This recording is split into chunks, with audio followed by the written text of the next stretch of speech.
My name is Susanna Zarajski, and I have decided to make this phone call with Fasulia and Jana because I would like to discuss why we see so few female polyglots on the internet talking about how they learn languages and why they're learning languages and how they use their languages for their daily lives. And I speak 7 languages. I was born in the former Soviet Union and I came to the United States as a child. I speak Russian, English, French, Spanish, Italian, Portuguese, and Bosnian or Serbo-Croatian. And I've written a book called Languages Music to encourage people to use music in the media to learn languages. And I'm very passionate about having women learn languages. So Fasulia, maybe you could introduce yourself and tell us about your language background. Okay. Yes, my nickname is Fasulia, and I'm known on the internet under this name.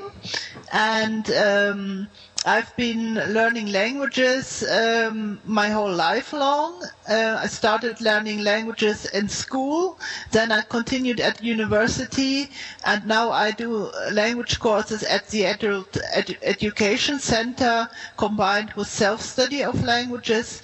I speak 7 languages. My native language is German. I speak Dutch, English, Italian, French, Spanish, and Esperanto. And I'm now busy studying another language, which is Danish. I've been studying Danish for 2 years now. And I also would like to encourage other women, girls, to learn languages and especially to learn many languages if they are motivated and to do so. Excellent. Thank you. And Jana? Yeah, Jana. Jana, sorry. It's okay. How about you? Okay, so my name is Jana Fadness. I'm originally from Washington State in the U.S., and I was born and raised there, speaking only English. But I was always interested in other languages as well. And I started to learn Japanese when I was 13 years old. I just started learning it on my own because I thought it was interesting. And then throughout my life, I continued to study other languages. Like I took French in school, I took some Spanish. When I got to university, I continued to study Japanese and I studied Chinese as well. And then pretty much as soon as I got opportunity, I lived in other countries. And so I lived for a year in Taiwan and 3 years in Japan as a teacher of English as a foreign language. And right now I'm actually living in France. I'm living with a French host family as an au pair, which is like a nanny. And yeah, I just love languages. And I also want to encourage other people, and especially girls and women, to learn foreign languages. Excellent. All right. Thank you. So I'll start with the first question. How can we encourage more females to present themselves on the internet to inspire other people to learn languages? Would either of you like to start? Yes, for example, if we are present on the internet and other females can listen to our videos or read our blogs, or and if we do networking among other people, so if we contact other females and have internet contact, and then we get to know each other, and they might think, oh, I would also like to be more present on the internet, so this could encourage other people. Excellent. Thank you, Fasulia. How about you? Yeah, I agree. And I think we also need to really talk about the benefits of presenting yourself on the internet, because I don't know, I personally have found that it's actually helped me to learn languages, to be public about it. Because, different people have contacted me and I've been able to network with other people who are interested in language learning and get more ideas. And I've gotten so much positive encouragement from people, if I post a video of myself speaking another language, I get all kinds of feedback from native speakers, who give me encouragement and constructive criticism. And I think, I don't know, maybe a lot of people are kind of afraid, or they're too shy to present themselves on the internet, but really it's once you do it, there are a lot of benefits to it. And so I think if we could, really show people what a good thing it is, maybe more people would be willing to do it. I think that's a great point that both of you made, because if it weren't for having found both of you through Twitter and Facebook and YouTube, I wouldn't know of your existence. So that's how we're networking, obviously. And I think about what you were saying about the benefits, that I think that one of the things that maybe keeps women from showing their languages on the internet is they think they might be bragging. And I really think that if we talk about how the languages benefit us in our lives, whether we were able to get a job because we spoke a certain language, or we were able to travel in a place of the world where we would not have been able to go had we not known the language, or if we were able to have a friendship that we could only have in a certain language, that will make it obvious to people about what the utility is of languages, and they might be more open to discuss how languages have benefited them in their daily lives. Yeah, I agree. And I think it's really not, like for me, it's really not about bragging. Like, I'm not trying to show myself off. It's actually more about, I'm trying to show people like I'm just an average person, but I've learned languages and it's brought like all these positive things into my life. I think you're right. You're right. It is about showing the positive stuff, and the fact that you specify that you grew up in a monolingual family makes people realize, wow, I didn't have to be from a bilingual family. I didn't have to be from a certain part in Switzerland where, I learned 4 languages when I'm a kid or something like that. It gives people more inspiration that they can do it. Right. How about the next question? What are the challenges that women face with languages that men might not have? I think in my instance, one of the challenges is with women in languages is that sometimes when women want to practice the language, and I know this happened when I was studying Arabic about 8 years ago, I went into a Palestinian liquor store in San Francisco. It was a Palestinian Christian family that owned this liquor store, and I went in to buy something, and I wanted to practice my numbers in Arabic because I was buying something and I needed to know how much money I needed to pay. And I was practicing my numbers, and the guy behind the counter was very, I would say, enthusiastic to help me with my numbers. But what he wanted to do was give me his phone number. That was why he was so interested in giving me his number, helping me with numbers.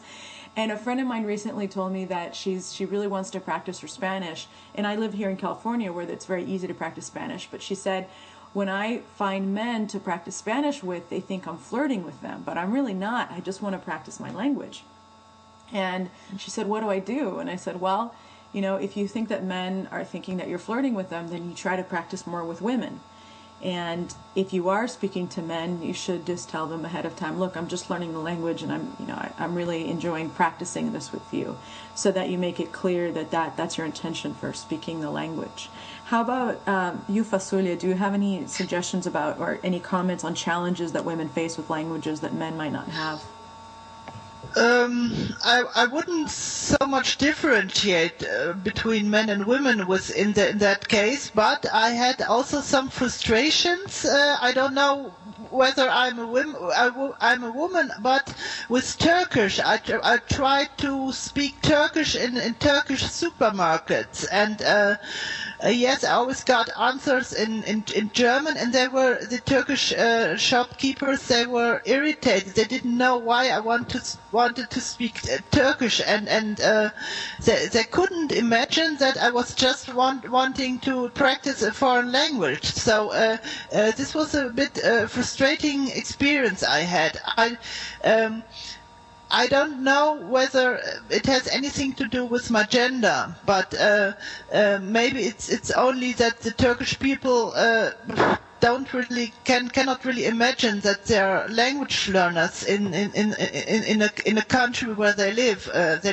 They're living a lot of Turks in Germany, for example. Just to give, it's like Spanish people in the United States, and but.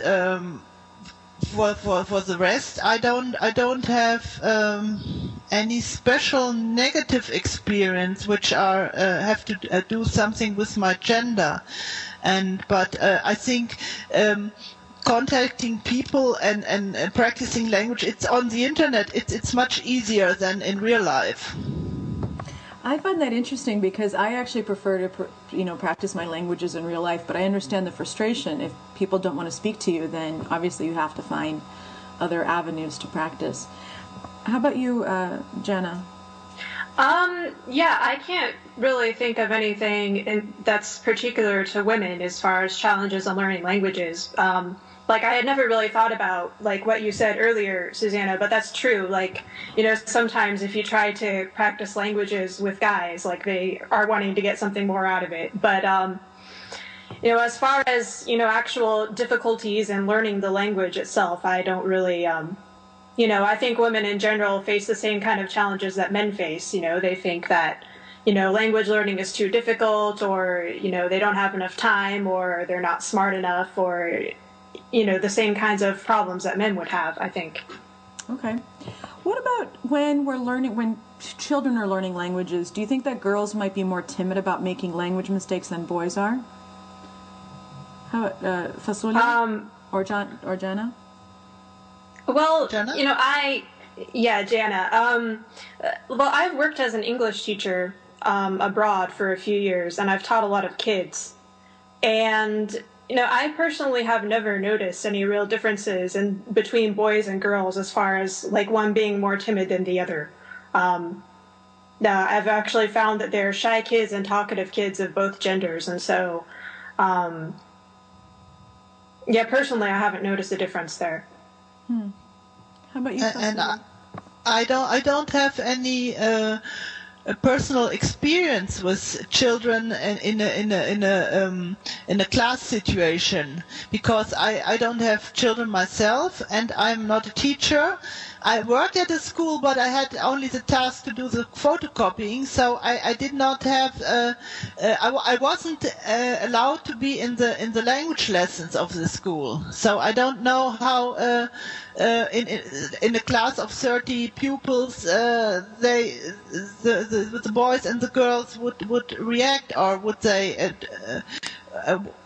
they be more active or less active or shy? I can't say anything from my personal experience on this topic. Okay. I know in my experience of teaching, I have noticed that I've taught both English as a second language and Spanish. I've noticed that boys are more likely to raise their hand or speak out without raising their hand sometimes, and say things even if they're speaking with mistakes, where the girls were thinking more, or I could tell that they were processing before they wanted to speak.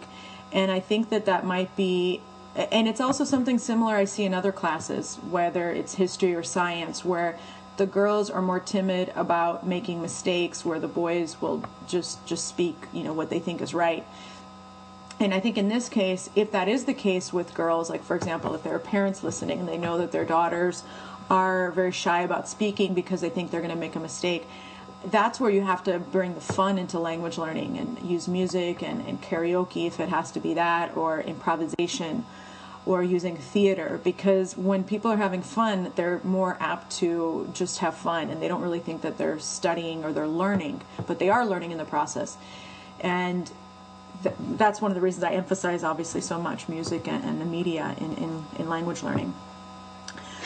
Now, what we talked about is that we see that there are many more men on YouTube showing their foreign language knowledge. We see more men in the language, I think, in the language forums, and sometimes there's a competitive aspect between men who are talking about their language abilities or their language learning. And I think that might prevent some women from posting things on the internet because they don't want to deal with this criticism, or they don't want to deal with this competitive environment. What do you think that we can do to promote women learning languages and overcome these obstacles of this competition on the internet and maybe not wanting to present themselves publicly? Maybe I have a YouTube channel now for 2 years. I started in 2009 with my YouTube channel, and I've never seen it as a competition. I always say I have contacts with other polyglots and language learners via the internet, via Skype, and we always interchange our experiences and give us supportive things for our language projects, and it's a kind of networking more under people who are in the internet present and on public. And I don't think that the idea of competition is important, or it's more a kind of, if you're on the internet and people can contact you, you get more contacts with other language learners, especially with polyglots, because they aren't so easy to find in your own city. There aren't polyglots running on the street. So therefore the internet gives you the possibility to make contacts with people, and I think this is an advantage, and you don't have to fear that they're always comparing yourself with somebody else. Also, it isn't done that way. In my own experience. That's excellent that you really see it as collaboration rather than competition. That's great. How about you? Well, it seems to me that the things that people are arguing and competing about are really, they're arguing about which method of language learning is the best. And so the people who are arguing are people who are wanting to promote like a certain method or a certain technique. Mm-hmm. And maybe some of these people are, selling some sort of product and trying to make a profit off of their method or whatever. And those are the kinds of people that, are arguing. But I think, people like Fasulie and other people who are, just making YouTube videos of themselves speaking languages, from those kinds of people, I do get the kind of impression that she was talking about, that people are just out there trying to encourage each other to learn languages and trying to network with other language learners and just get that kind of positive feedback. And I think if you don't go looking for the arguments, you don't have to get involved in the arguments. Those are excellent points, that you can see the arguments out there and you can see the competition about methodology, but if you stay away from that and you really focus on showing your languages, how they benefit you, how they benefit your family, then you are really doing that to promote language learning and helping other people. Those are great points. What do you guys think the world would look like if there were more women who spoke foreign languages and more women who were open about their foreign language knowledge?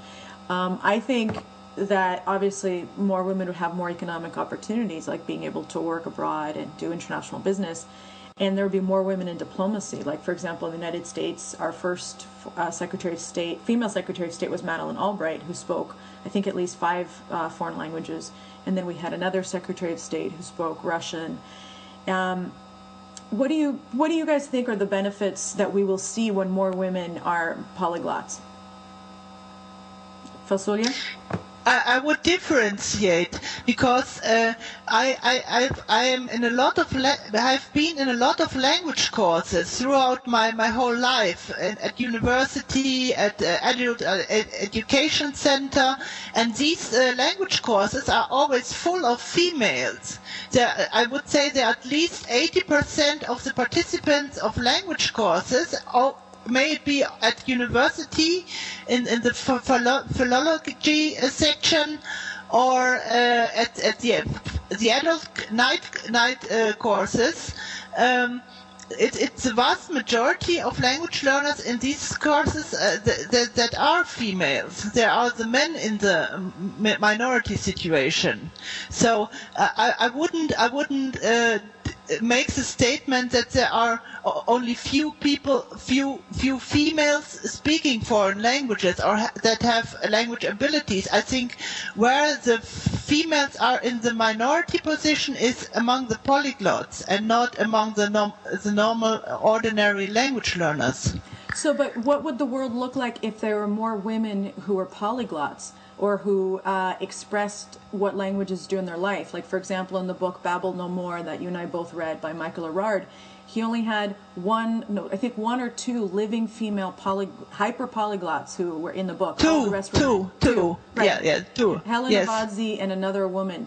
And even, he said that he thinks one of the reasons that he couldn't find other women is because women may not be so interested in showing or bragging on the internet about how many languages they learn, whereas for some of the men it was like a competition, or they really wanted to show themselves. So what would it look like if we saw more female polyglots like us on the internet and being active in the media and talking about what languages do in their lives? I think that would be very inspirative for more that for example that girls, that they have more role models, and I think it would be a very good development, and I would like to encourage this sort of development. Good. Okay. Thank you. And Jenna? Yeah, I agree that, because I think we don't have enough really positive role models for young girls. I think a lot of the people that young girls look up to, they just look up to the people who are pretty, or, who, they're valuing the wrong kinds of things. And I think if we had more, like, intellectual women, or more, like, ambitious women, doing things like learning lots of different languages, maybe more young girls would be more encouraged to value those kinds of things. Because I think, like, women can influence young girls in a different way than men do. I think that's a really good point about the role models. And I just learned recently from a friend of mine, we were discussing the movie Cleopatra. He was watching the movie with Elizabeth Taylor playing Cleopatra, and he said, Elizabeth Taylor did not really show who Cleopatra was. And I said, why do you say that? He said, do you know that Cleopatra spoke 9 languages? And in the movie, she's shown as this seductress, who's seducing Mark Antony and Julius Caesar. And I think that when people think about Cleopatra, one of the first things that comes to mind is, oh, she was a sexy ruler.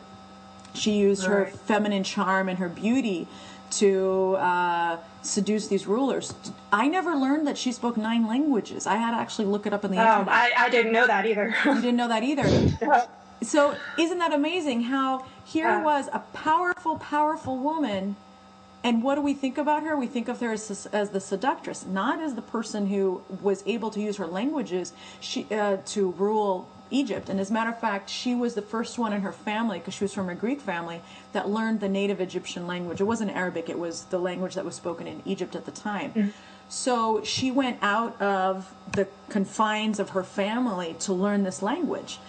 And I think that what you just said, Jenna, about how if more women with an intellectual, I would say, intellectual characteristics and polyglots were role models, then maybe these women who are using their brains would be better valued in society. Yeah, absolutely. Yes. Okay. Another question. What advantages do women have with language learning? Are there natural communication skills that women generally have that they can utilize with languages? How about you, Fasulia? What do you think about this? I don't think a natural communication skills. I read sometimes that women have better communication skills, but I don't really believe in that so much, because they're extrovert people, they're introvert people, and I don't. So a woman can be both. A woman can be introvert, can be shy, can be extrovert, can be mixed introvert or extrovert. So I wouldn't say generally that women are always better communicators, because it depends on the personal adjectives or the personal talents. Okay. Thank you. So you think it is really based on the individual. Okay. That's what I say, yes. Okay. Thank you. And Jana? Yeah, I actually tend to agree with that. You do hear a lot of things about how, women are more talkative, or women are better at communication, or they're most social and things like that. But, I personally am not like, I don't feel like I have that great of communication skills. I'm not like an extremely social person, and I have, so many female friends, who are like more introverted, or who don't do so well in social situations. And so I don't know, maybe it's possible that there's a general trend of women being more social than men are. I don't know, but I think ultimately it really comes down to the individual person, and everybody has their strengths and weaknesses. So yeah, I agree with what Fasulia said. Thank you. Jennifer Wagner of IE Languages sent me some information about some research that was done about female and male language learners. And from what she sent, she said that there wasn't any conclusive evidence that one gender had any special characteristics with languages than the other. And actually, I had a conversation once with a male polyglot, and he said that one of the things that people said to him were, "Oh, well, you're a guy. You're not going to learn a lot of languages. That's what girls do." That's just the opposite. Just the opposite, right? So it's good that we're talking about the fact that it's not a gender-based quality that we have with languages. It's really about your own, your personal characteristics and desire. Yeah. Yeah. I think, sorry. No, please. I think, the fact that women, you see less women out there learning a lot of languages, it's not so much to do with anything with like women's natural ability with languages or anything like that. I think it's problems in our society, and of the way like we view women, or like the way we treat women in society, that's causing the problem. What do you think it is about the way we view women in society that's causing women not to be polyglots? Because as Fasulia mentioned earlier, and I agree that the vast majority of language students are women, but when it comes to seeing polyglots, we see a lot fewer women than men. What do you think is happening there? Well, I think it's... Oh, go ahead. Yeah, it's Jana. Please speak you. Okay. Well, I think it's like what I was saying earlier, about how we don't have enough positive role models out there for young girls. I think that we teach young girls to value the wrong things. We teach them that the important thing is what you look like, and if that's how you get praised and you get valued from people, is when you look pretty, and I think boys are more encouraged to be ambitious, and they're more encouraged to, accomplish a lot of things because, they can impress people in that way. But for girls, it's different. Like when we talk to little girls, we say to them, "Oh, you look so pretty. Like, that's such a nice dress you have on." It's just kind of ingrained into the way that we view women as a society, I think. I see another point of view, because I imagine women in a typical situation. They are married, they have 2-3 children, they do the household, they have a job, and they are so tied up with everything, and they have to be good at everything together, and there is no time possibility left to develop such a demanding hobby like becoming a polyglot. Actually, it's an interesting point you just made, Fasulia, because Corey Heller from Multilingual Living has just started this language challenge for families to learn languages together. And one of the aims is that, parents, especially mothers, are so busy taking care of their kids, and as you said, getting the house together and possibly also working outside of the home, that learning a language is maybe one of the last things on their minds. So what she's doing is getting families to learn together so that the parents are working with the kids, and that way it's a family activity, and it falls into other aspects of family life. All right, now how about language choices? Do you think that the choices that women and men make about languages may affect what we see out there? For example, it's common to see many more women in college French classes than men. Do you think that maybe women gravitate to languages that may seem to be less useful, or kind of more pretty languages, or languages that maybe not as valuable on the marketplace than what men look for in languages? Fasulia? I don't really know, because I studied 3 years of Romance languages at university, and I wouldn't say I studied French, Spanish, Italian there, and I wouldn't say that these languages are per se in living in Europe, that these languages are useless or not so much useful. I wouldn't say that, but of course our university classes were full of females. But I don't know, I can't say it for Mandarin is such a hype now, and I can't say if many young females, if they now study Mandarin, I don't know, because I'm not involved in this special language now. I see. And I can't estimate. I can only tell about my experiences with the languages I study myself, and the Asiatic languages I don't study, and I have no intentions to go in that direction. Okay. How about you, Jana? Because you studied both Chinese and Japanese. Right. In Taiwan and Japan. Yeah, I don't know. I think it's difficult to make statements about, what women as a whole group of people tend to do, because I think it's, everybody is different. And so it's hard to make statements like that. But, in my experience, like when I learned Japanese and Chinese, they were both men and women in my classes. And I don't think there was a particular gender imbalance. I don't know, maybe it's true that some women, I know obviously in Europe, French is a useful language, but maybe for someone growing up in the United States, it's not really so useful. And so, I don't know, maybe it's true that more women tend to study French in the United States. Maybe it's also true that more men tend to study a language like German, which is equally as not useful in the United States. I don't really know. But it doesn't seem, I don't know, I guess it depends on how we define the word useful as well. Does useful mean like you can use it for your career, or does useful mean, you can just use it in your personal life, or what does useful mean? I think that can mean different things to different people.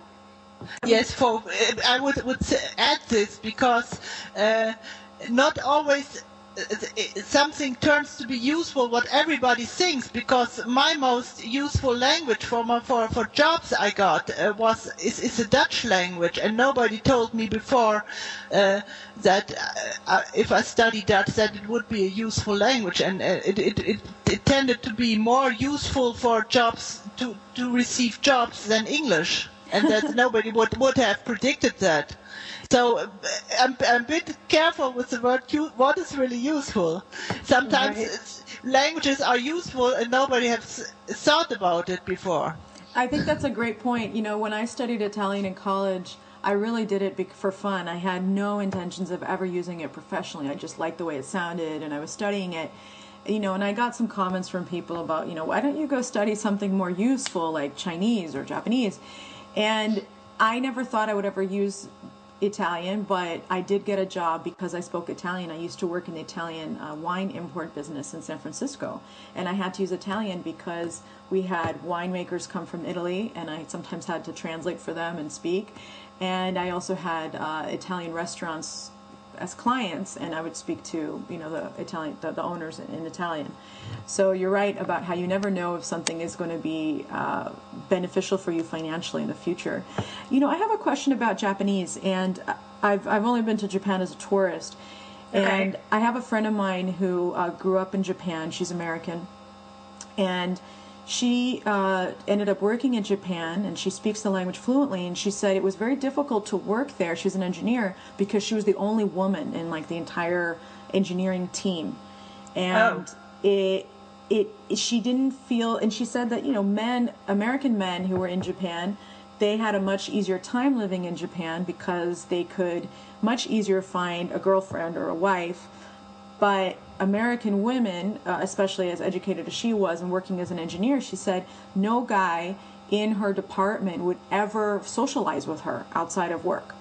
And so it was very alienating for her to live in that culture, even though she spoke the language fluently. She was, spoke it like a native. She grew up there. So do you think that maybe some women, that the culture of the country and the difficulty for women living in the country may detract females from learning that language or developing developing fluency in the language and working there and showing how they know the language, because they might not feel comfortable working in that country? Well, that's a really interesting question. But first of all, it sounds like your friend was in a really different situation from my situation. Yeah. She was an engineer, and, I've never worked in, like, a male-dominated field like engineering or computer science or something. I worked as an English teacher, and so, of course, my coworkers were a pretty equal balance of male and female. Okay. And so it was pretty different for me. And, I never really, had a problem making friends with Japanese people. I even had a Japanese boyfriend for a while. So it's true that the way that people socialize in Japan is culturally very different. If you're not, used to that, and if you don't, understand the way that they socialize, you might feel that, you're being ostracized or they're not reaching out to you. It's just that there's a different dynamic there.